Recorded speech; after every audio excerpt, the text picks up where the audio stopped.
Hello everyone! Today I will show you a few tips and ideas on how to set up a fancy iftar table using different styles and contrasting patterns. Let's dive right into it. Start with the basics. A table runner to liven up the table setting. Next, add black placemats with a mix of plates and bowls to give a classy touch with minimum fuss.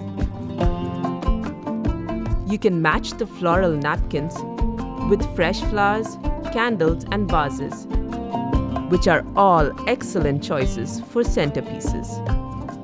To add a sense of intimacy to this Ramadan setup, add as many lanterns and tea lights as you wish.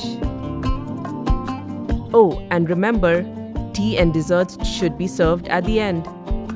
So keep them close to the dining table and ready to serve. Ramadan Mubarak!